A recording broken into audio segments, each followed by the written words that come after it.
Setiap malam, ibu kami selalu memperlihatkan sosok Kunti yang tersenyum. Tidak ada juga bayangan tubuhku sedang duduk. Yang nampak justru bayangan pocong dan posisi tiduran.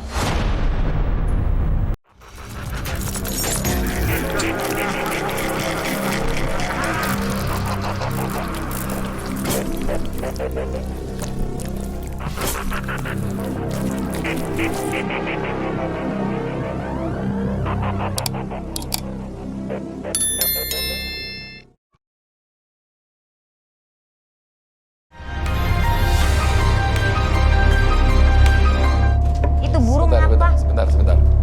Nih Oke, jangan yuk, lanjutkan ceritanya. jangan ngobrak-ngabrik ya, tunggu ya, kan lagi diceritain. Gue jadi Oke. takut ya. Ya ini ya, Mbak Ipe kenapa yang putih itu diam ya, jangan ada yang maju-maju. Belum selesai ngomongnya. Yang putih itu sebenarnya jagain Mbak Ipe, karena yang ini nempel dan ini nggak bagus. Oke. Buang dah buang. Yang bisa buang kamu, Malah gimana buang? jangan diperhatiin lagi. Lah orang kelihatan masa nggak dilihat? Dilihat boleh, tapi bukan berarti kamu perhatiin terus kan? Iya ya. Bandel sih. Jadi artinya si Udang ini adalah yang datang untuk membantu Mbak Ipe. Iya, tapi karena tadi kan Mbak Ipe tuh belum bisa terima. Malah Jadi takut nggak- dengan sosok yang sebenarnya niat untuk membantu dia. Ya, Dan Mbak Ipe malah lebih tertarik kepada sosok yang sebenarnya mengganggu dia. ya. Dan itu memang pasti caranya mereka untuk ngalihin kita yang tadinya mau dibuang, dialihin biar kita fokusnya sama yang jelek terus. Oke. Kincet kalau itu burung. Ini ya yang dari atas-atas ini apa sih? Jangan diganggu-ganggu deh. Oke. Di atas apa? Ya itu bawaan ini tadi. Sekali kita menemukan satu hal yang negatif, semua akan muncul. Energi negatif Ya, artinya. Dan sebenarnya energi positif yang ditakutkan oleh Mbak Ipe selama ini, sosok yang ditakutkan oleh Mbak Ipe selama ini adalah sebenarnya sosok positif yang ingin memberikan bantuan kepada ya. dia. Tapi Tapi dia karena- lebih peduli iya. lebih kepada sosok energi negatif. Ya. Nah kan dia mah sering nimbul di depan saya. Kalau dia mah di samping bisikin baik. Lah saya ngeliatnya Tapi tadi Anda bilang bahwa Anda tidak biasa melihat sosok itu. Baru sekali melihat di area rumah dekat meja rias. Iya, Dan tapi sekarang jauh Anda saya bilang lihat, sering tapi melihat. bukan sama hitam juga, tapi bukan yang di rumah. Oke. Tasya, ini sebenarnya apa itu? Jadi yang kelas 4 tuh, yang raksasa, Ya. itu juga hitam juga, gede banget. Ya, kemudian kelas 6 SD. Heeh. Ya, Kemudian ngeliat terjadi lagi. hitam ini kan selalu ada berarti kan? Selalu ada. Bukan di tempat yang sama. Enggak. Ya, itu. Saya ke Jawa aja ngeliat. Nah, Iya. artinya dia nempel ke kamu.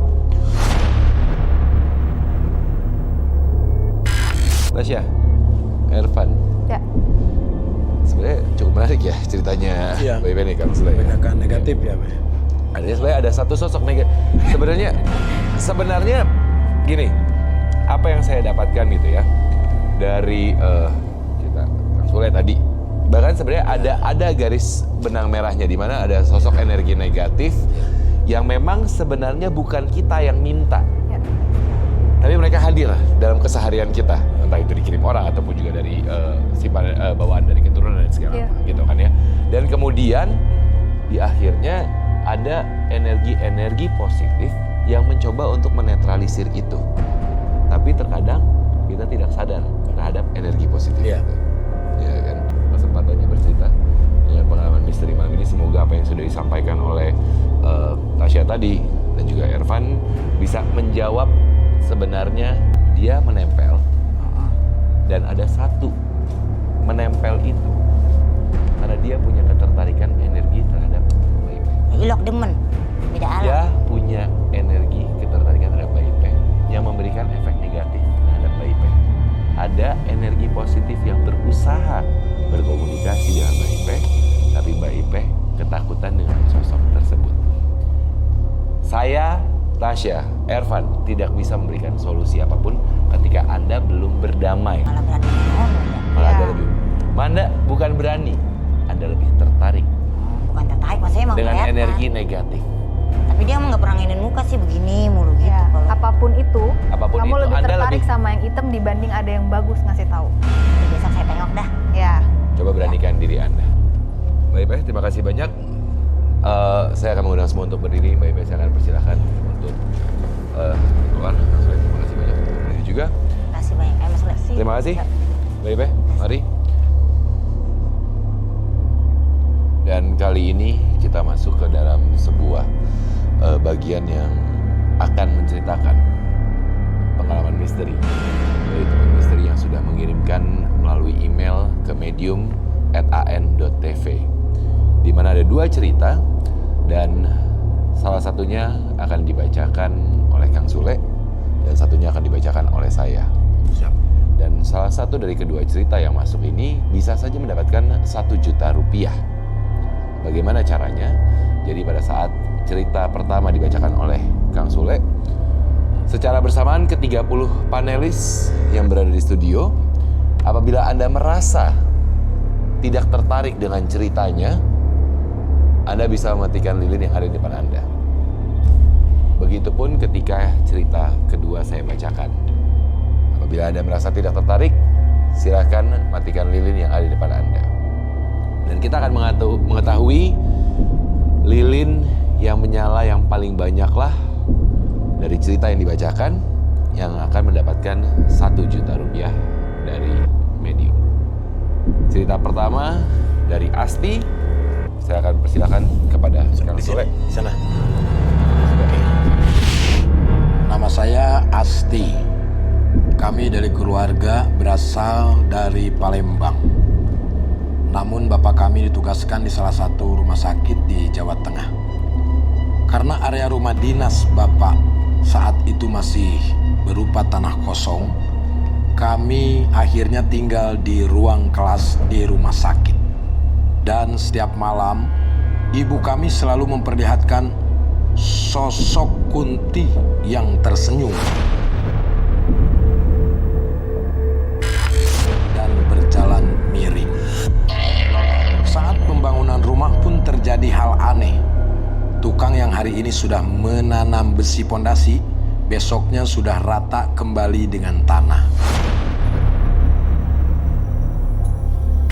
Menurut paranormal, makhluk di sini meminta syarat kalau di depan rumah harus ditanam pohon mangga, 3 pohon jambu di sebelah utara dan 2 pohon pisang di sebelah rumah. Akhirnya kami menanam bibit tanaman sesuai yang diminta. Bangunan rumah menjadi lancar dan selesai dengan cepat. Kami menempati rumah itu dari tahun 1980 sampai tahun 2000 dan banyak sekali kejadian mistis. Saat aku berumur 7 tahun,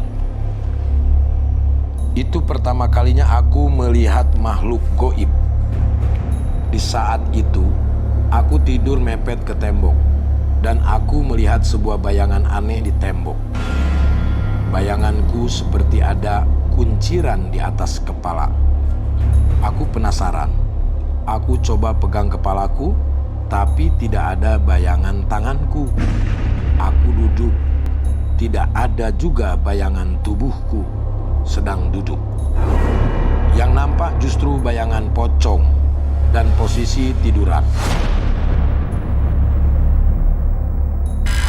Bayangan itu bergerak mendekatiku dan berbisik, "Gak usah takut. Nanti semakin kamu dewasa, kamu akan sering lihat yang lebih menakutkan." Tidak lama bayangan itu terbang ke atas dan masuk ke selipan atap kamar. Kejadian lain, di ujung lorong rumah ada Simbok sedang mencuci baju secara manual. Lama-lama aku heran, kok nggak ada bunyi air atau gesekan baju lagi. Pas aku nengok, ternyata Simbok lagi kaku karena di belakangnya ditempel sama pocong.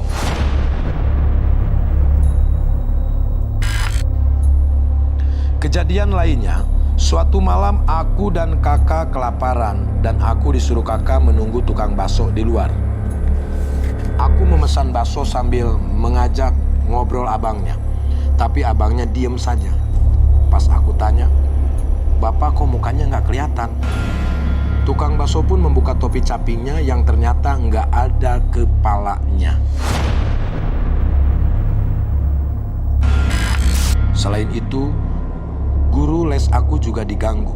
Ketika pulang dari rumahku, tidak jauh di situ ada pohon kelapa yang besar dengan buah kelapa yang nggak pernah jatuh.